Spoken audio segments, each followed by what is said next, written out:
Greetings. My name is Dr. Waddell Brooks Sr., your host, and this is Community Focus. Ladies and gentlemen, we have an outstanding guest this morning, Miss Joy Williams. She's a veterans advocate, Waukegan resident.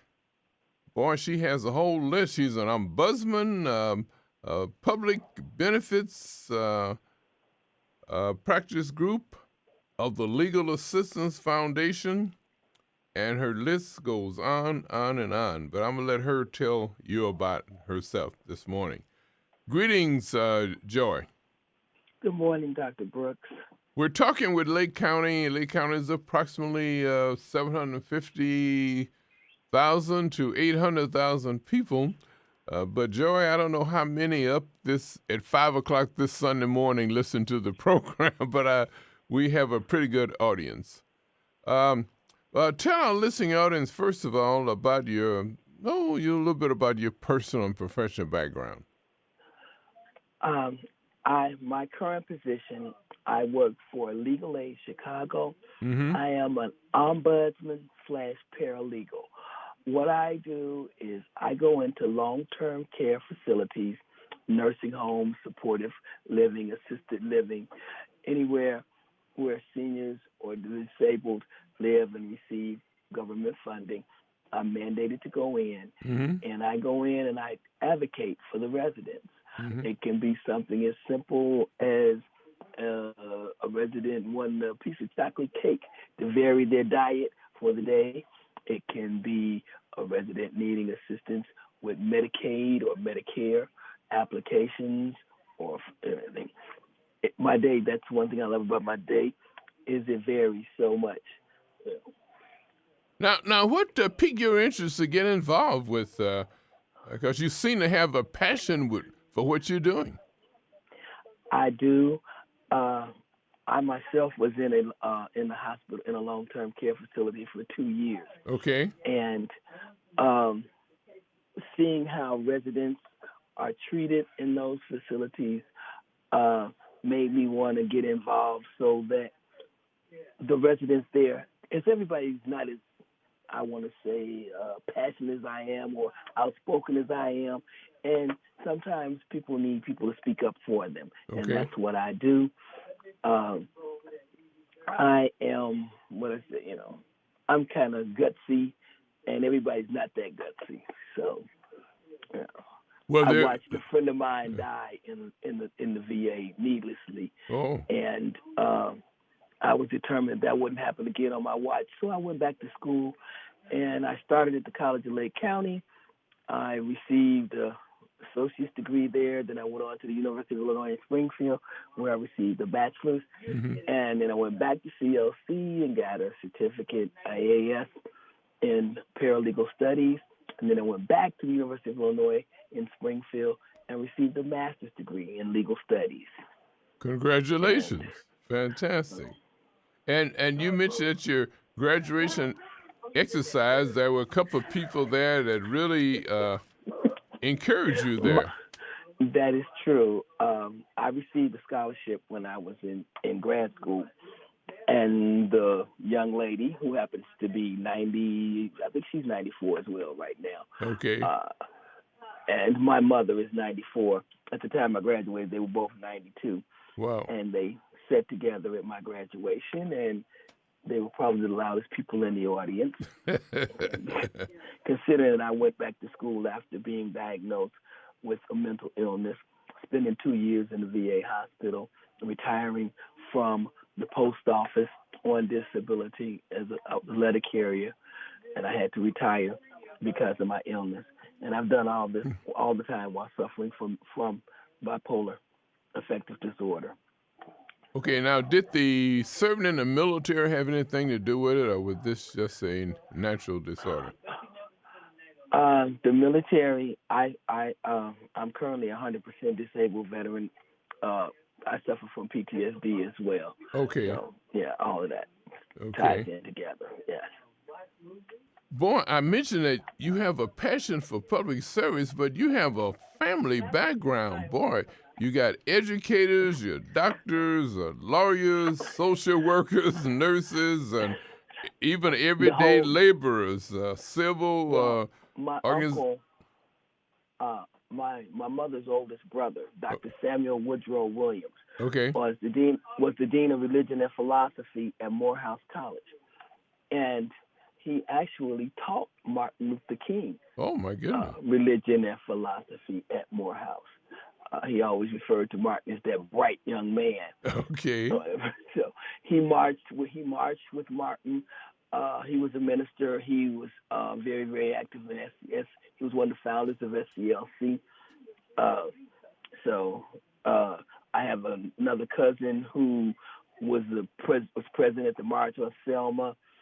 Uh, in Arkansas, they have a black Hall of Fame, and I have a cousin and an uncle who are both in there. So my family has a long history of fighting for the underdog, and so it just comes that and education. So it just what I do. It's Eddie Washington is the one that well, it's a biblical quote, but it says, "Too much whom is given, much is required," Okay. and that's my motto. I live by that. Okay, I've been very very fortunate. That's why that's how I came about my two scholarships. I went to school on scholarship, so I understand the importance of giving back to society and children needing money to go to school. And my son was working on his job for 12 years. A new company bought it, and because he had a record, they fired him. And so I understand how hard it is for sometimes for people. We say we want to help people, but people who have been incarcerated oftentimes find it very, very difficult to reintegrate into society. And we, as a society, we put up barriers that make it difficult for them to do that. That is why my scholarship at the University of Illinois in Springfield is named after my son and one of my professors, Dr. Larry Golden. And the requirements for that scholarship is you have to have either had a wrongful conviction or be an ex-felon trying to reintegrate yourself into society via education, or a person working on the Illinois Innocence Project, which is another passion of mine, something else I worked on. And I also have I've endowed a scholarship at the College of Lake County, and that scholarship, if you the whole time I went to school, you could count on my hands and still have fingers left over of the number of African American males in the classroom, be it in the seat or in front of the classroom. African American males are missing in higher education. So my piece of that puzzle is I endowed a scholarship, and that scholarship goes to, you have to be an African American male living in from Waukegan, North Chicago, or Zion, and pursuing an education at CLC. I congratulate you on what you're doing, because you mentioned about the African American males are lacking in the higher education, but they're not lacking in the prison system. That is absolutely correct. And again, that's another reason why my other scholarship goes to those who have been exonerated for a wrongful conviction or who are ex-felons trying to go back to school. So I tried to cover the bases all the way across, because the last time I was on your show, we talked about wrongful convictions, Mm-hmm. and we have some right here in Lake County. Okay. Okay, now, do we have organization that are assisting the wrong conviction of I African don't know that American we have males? one here in Lake County, but the Illinois Innocence Project is out of the University of Illinois in Springfield, Mm-hmm. and that's the project that I'm most closely lined with. That works with individuals. The problem is we don't have funding. Okay. We don't have the staff to take on all the cases that come to us. Okay, so if anybody out there would like to donate their time or their dollars, the Downstate Illinois Innocence Project would love to have your money or your time. Okay, to help those who have been wrongfully convicted. We also, one of the things we do is we're working on legislation that would stop a lot of the things that cause wrongful convictions in the first place. When it comes to DNA, when it comes to snitches, when it comes to false identifications, all those things. Okay, a lot of those things can be rectified through legislation. So there's another way you can get involved. Ladies and gentlemen, again, we're talking with Joy Williams. She's a veterans advocate, Waukegan resident, and she's very passionate about helping people. And Joy, on your epitaph, it will say date of birth dash date of death. It's what you do between that dash what counts as far as going to heaven is concerned, right? That's what we here for, is to help others. Well, Hillary got it right, although she's not the author of that quote. But Okay. it takes a village. It takes a village, and we need to step up. We need to start taking care of one another. We need to start taking care of our children, okay, because we got too many children out here, having children. We have too many, we talk about opioid crisis or whatever, but we fail to look at, how these things got started and how we can stop these things.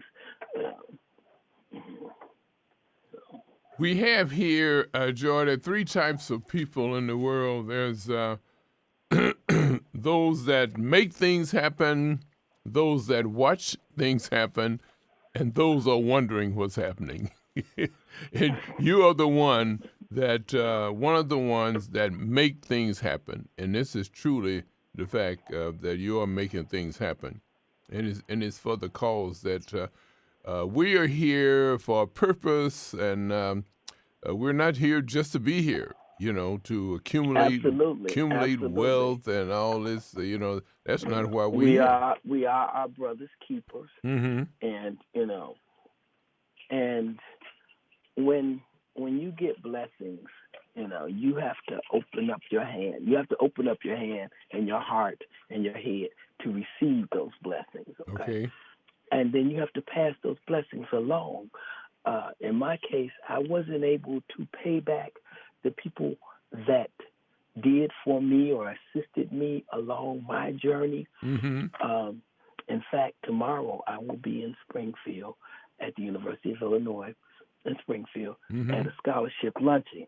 And the woman who gave me my scholarship, who was the 92-year-old sitting at my graduation raising cane with my mother, Okay. will be sitting next to me as I sit next to the individual who is receiving my scholarship. Okay, I couldn't give her money back, pay her back for the money she gave me for me to get my education, but I can pass it along.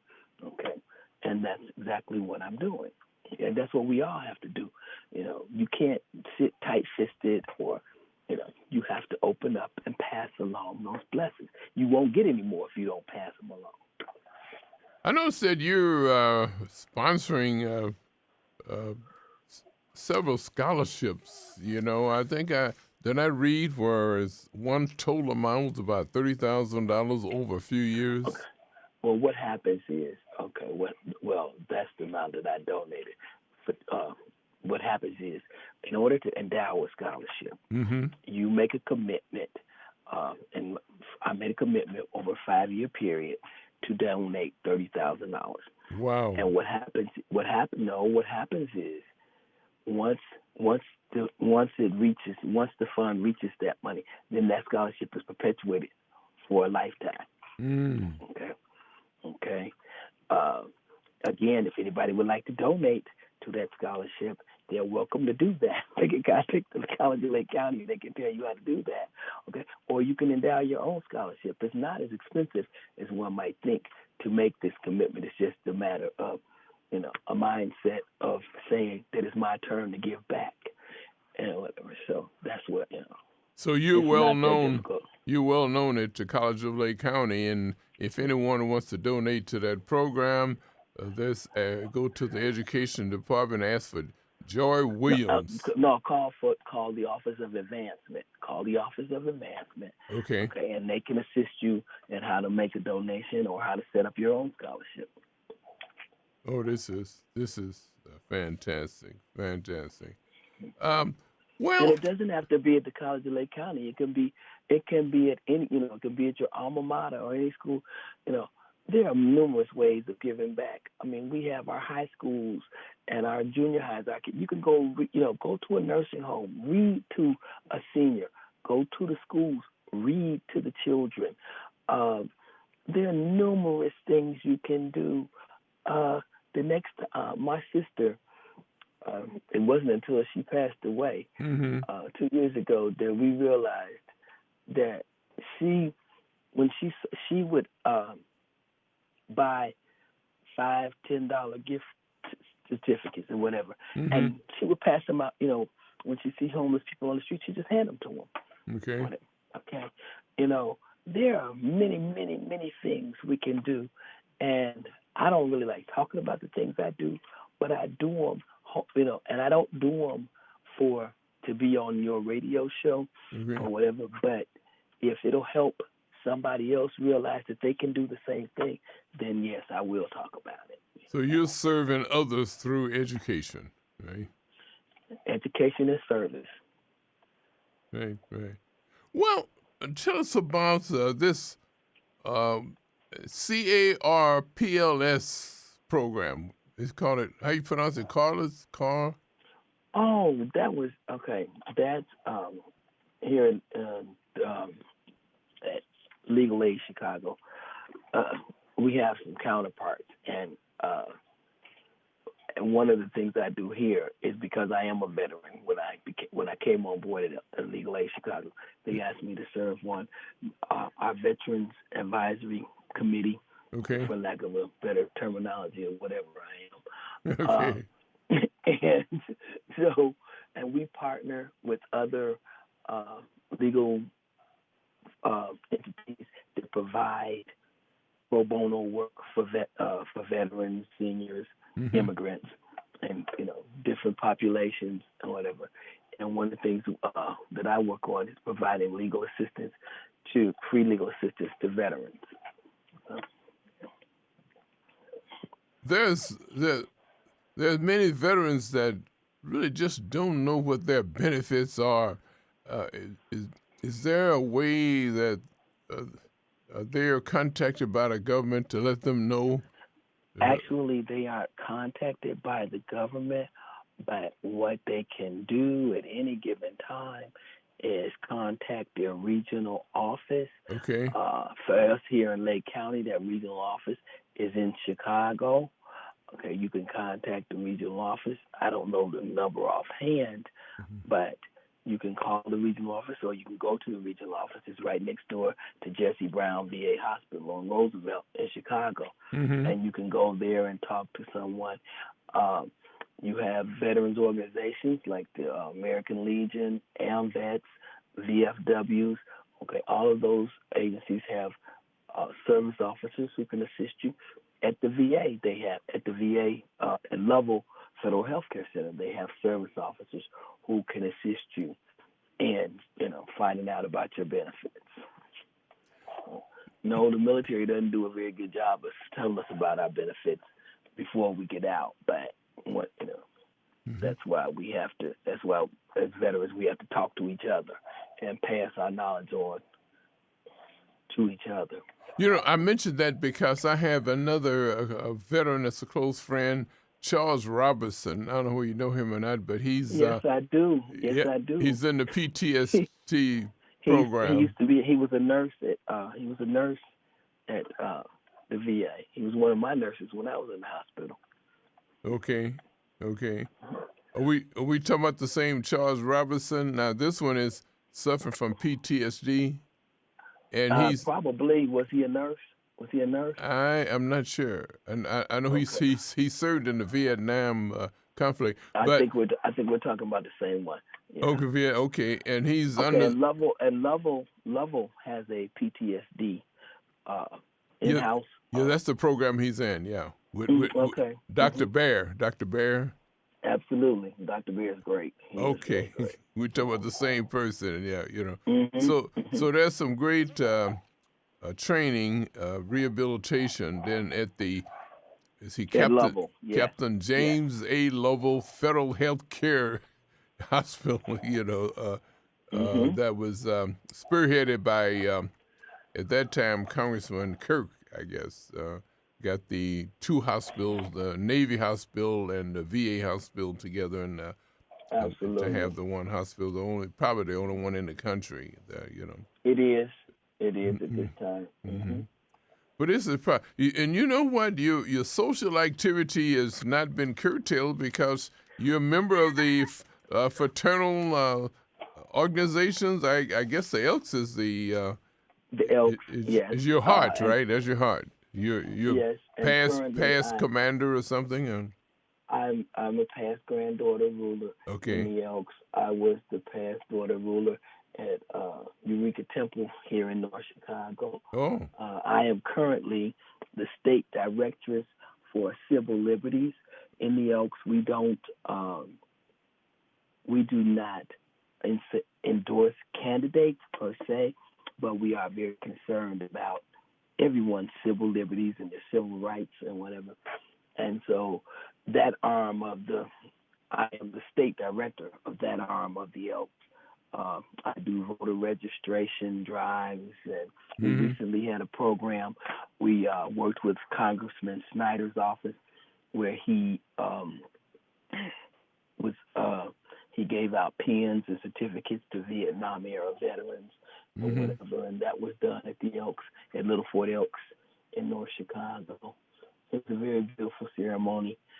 Um, quite a few veterans in the area were recognized by the congressman. Well, how do people find out about the Elks if they want to participate? If you would like to join the Elks, they are located in North Chicago at 1519 14th Street. We'd love to have you come by and meet some of us. We're open every evening after 4:30. Mm-hmm. We'd love to have you come by and meet us, and because a lot of people think that the Elks is just a drinking establishment, and Mm-hmm. that is not the case. Uh, we have every year we have a beauty and talent contest for young ladies. I know that may sound a little antiquated, but it offers a scholarship for young ladies. Okay. We have an oratorical contest every year. Mm-hmm. Again, where we have a national winner who wins a $10,000 scholarship Wow. every year. The Daughters of Eureka Temple give out a scholarship to high school students every year. Uh, we do. We go to the VA and play bingo with the veterans every fourth Monday of the month. Um, so they give out Christmas baskets and Mm-hmm. Thanksgiving baskets or whatever. So the Elks do a lot more. Oprah Winfrey won one of our scholarships, our oratorical contest. Oh. Uh, uh, um, uh, Thurgood Marshall won a scholarship from the Elks. Martin Luther King Jr. won a scholarship from the Elks. So we are a very, very, very viable organization, and we do a lot of things. Okay, the building where you see us serve alcohol, that's one of the ways we raise money to do some of the things we do. But that is not all that we are about. Very, very far from it.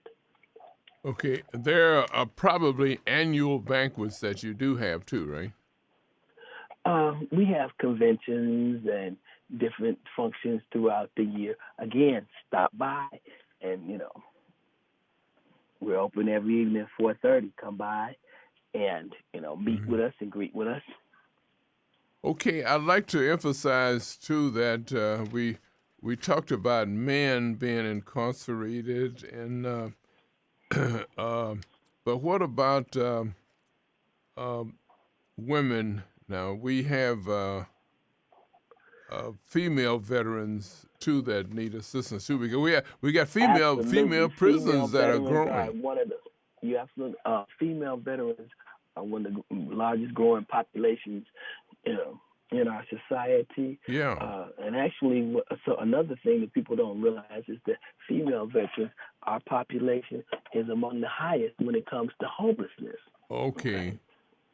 And that's another issue that is dear to my heart as homeless veterans. We do have resources out there or whatever. One of them is Building 66 at Lovell. Mm-hmm. We also have the Veterans Closet right there in North Chicago that provides resources or whatever. So actually, what we do need is a female Veterans Resource Center, right? Or do we already have that? You know what? There are some. Let's see. I know that Mary Roberson, Dr. Roberson, is very, very active in that area. Okay. The exact resources that she provides, I'm not sure, but I know she does a lot. Provide a lot of resources in that area. Precisely what she does, I'm not sure, but it would be lovely to have a resource center. Period. I know Donna King,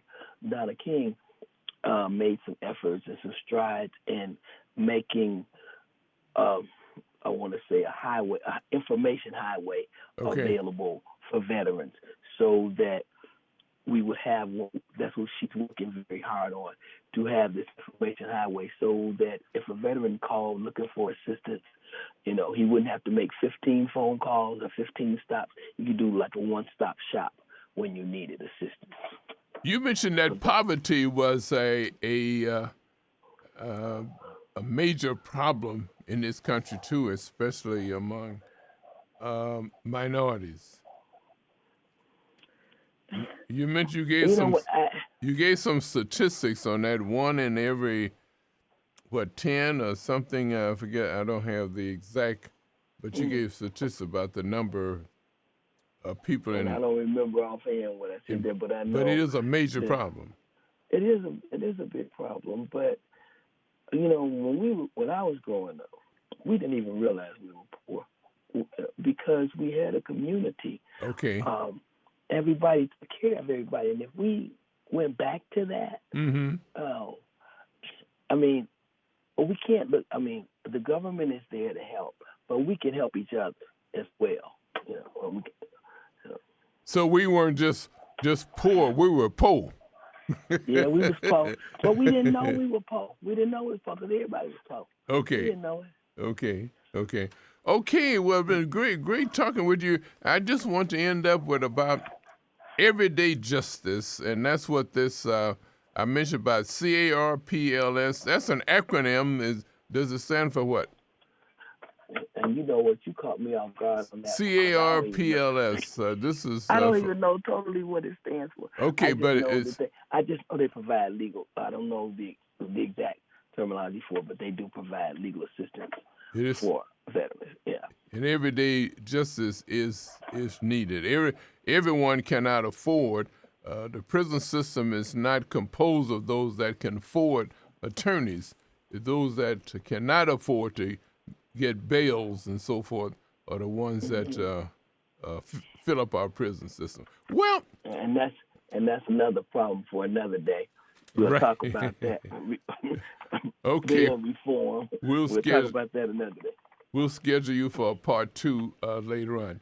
Okay, thank you very much for being on the line with us, taking time from your very busy schedule to share the information to everyday justice to our Lake County, Illinois audience.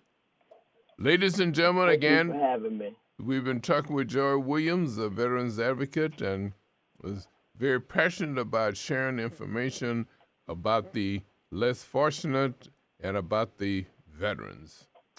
This has been Community Focus. My name is Dr. Wardell Brooks Sr., your host.